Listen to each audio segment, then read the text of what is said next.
እሱ የሚስቱን እጅ ግልጥ ያደርጋል የወንድሙን ፊት ከዚህ እስከዚህ በትልቁ ታቱ ተደርጋለት መታለች። ሄይ ጋይዝ እንዴት ናችሁልኝ? ዛሬ ሌላ ሪያሊቲያችሁን በቃ ጥያቄ ውስጥ እንድትከቱት የሚያደርግ ስቶሪ ነው ያመጣሁላችሁ። አይዞይ እውነተኛ ስቶሪ ነው የምነግራችሁና የዛሬ ባለ ታሪካችን ሐሳባችሁን አሁኑኑ ስጡኝ እያለን ነው። ባለ ታሪካችን ባለ ትዳር ነው። ከባለቤቱ ጋር ለ3 አመት አብረው ቆይተዋል። ባለ ታሪካችን ታላቅ ወንድም ነበረው እና ታላቅ ወንድሙ ከሚስቱ ጋር ሳይጋቡ በፊት ነበር ያረፈው፣ ህይወቱ ያለፈው የነበረው ማለት ነው። ሚስቱና ታላቅ ወንድሙ አይተዋወቁም ነበር። ለሚስቱ ነግራት ነበር ምን አይነት ቻይልድሁድ እንደነበራቸው፣ እንዴት እንደሚቀራረቡ፣ ምን ያህል ይወደው እንደነበር በጣም ይነግራት ነበር። ሚስት ይሄንን ሀሳብ ሁሌ በውስጥ አቀርቷል፣ ይሁን ነገር ባደርግለት የሚል ሀሳብ ውስጥ አስላይ ነበር ማለት ነው። እና ፋስት ፎርወርድ አሁን የ3 አመት አኒቨርሰሪያቸው ላይ የቀድሞ ወንድሙን ፎቶ ከሱ ስልክ ወደ ራሷ ስልክ ሴንድ ታደርግና ታቱ አርቲስት ጋር ሄዳ ይሄንን ከዚህ እስከዚህ ፊቱን አሪፍ አድርጋ ስራልኝ ብላ ነቃሹ ትነግረዋለች። ባለቤትሽ መስላት አይ የባለቤቴ ወንድም ነው ትለዋለች። he was like jealous እርግጠኛ ነሽ ምናምን ይላታል። ታቱ አርቲስቱ ራሱ ላይ ኮንፊውዝድ ሆኖ ማለት ነው። ግን በቃ ኦብቪየስሊ ስራ ነው ይነቅሳታል። ከዛ እሷ ደርቆ ምናምን ማሳየት ስለምትፈልግ በላስቲክ እንደተጠቀለለ ፍሬሽ ሆኖ ማሳየት ስለፈለገች ጧት አሳየዋለሁ ብላ ጃኬት ደርባበት ትሄዳለች ማለት ነው። እሱ ከተኛ በኋላ ነበር የተኛችው የነበረው እንዳያዩ ብላ ማለት ነው። ጃኬቷን አውልቃ ነበር የተኛችው። ሌሊት ላይ ደግሞ እሱ እንዳጋጣሚ ሆኖ ሲነሳ ሳይ ጇ ላይ የሆነ ዥንጉርጉር ነገር ምናምን ያለና ምን ሆና ነው አለርጂክ ሆናባት እንደ የሆነ ነገር ምናምን ብሎ ሰውየው አገር ሰላም ብሎ የሚስቱን እጅ ግልጥ ያደርገዋል። ለካ የወንድሙን ፊት ነው ታቶ የተደረገችው።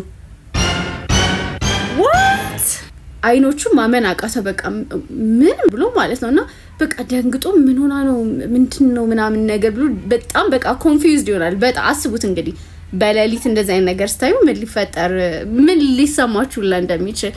እና ሲነጋ እሱ ቁርስ ጠረጴዛ ላይ ቁጭ ብሎ እየጠበቀ ያለ ሰርፕራይዝ ብላ ተሳየዋለች። ጧት ላይ ኦሬዲ አይቻለሁ ይላታል። ከዛ እና ምንድነው ሪአክሽንህ እንደዚህ ምናምን እኮ ደስ የሚልህ መስሎኝ ነበር ምናምን ስትለው ማለት እንዴት እንደዛ ልታረጊ ይቻልሽ? አትተዋወቂ፣ አይተሽው አታውቂ፣ አይቶሽ አያውቅ፣ ተገናኝታችሁ አታውቁ፣ ለምን እንደዛ አደረግሽ ሲላት ወይኔ እኮ ምን ያህል እንደምትወደው ስለማውቅ ላንተ ሁሌ አብሮህ የሚሆን ማስታወሻ እንዲሆን ልፈልጊ እኮ ነው ምናምን ትላለች ማለት ነው።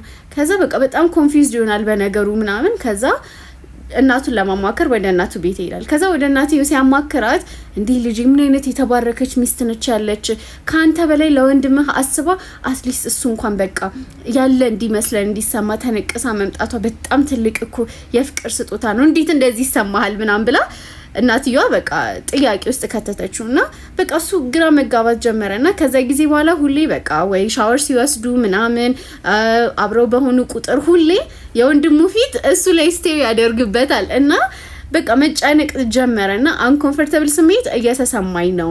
እንደዛ ማድረጓ ጥሩ ነው ወይስ አይደለም? እኔ በጣም ስቅቅ እያለኝ ነው ስነግራት ይሄንን ፊሊንግን ደግሞ በቃ አንተ አንግሬትፉል ነህ፣ ሁለተኛ ታቱ መደረግኝ እንድጸጽት አድርገኸኛል፣ በጣም ነው የተናደድኩት ምናምን ነገር ብላ ዘጋችኝ። እና እኔ ነኝ ችግር ያለብኝ ወይስ እሷ ጋር ነው ችግሩ ያለው እያሉ ነው። እኔ በበኩሌ ችግሩ ካንተ ሳይሆን ከሷ ነው ላለው። I mean I understand ላንተ ደስ የሚልህ ነገር ለማድረግ ፈልጋ እንደሆነ ግን it's so weird እንዴ ማታውቀውን ሰው ፊቷን ተነቀሳ። ያንተን እንኳን አይደለም የተነቀሰችው። I don't know ከኔ ሌላ ሀሳብ ካላችሁ ኮሜንት ላይ እስኪ ንገሩኝ። ላይክ ተገቢ ነው ጤነኛ ነገር ነው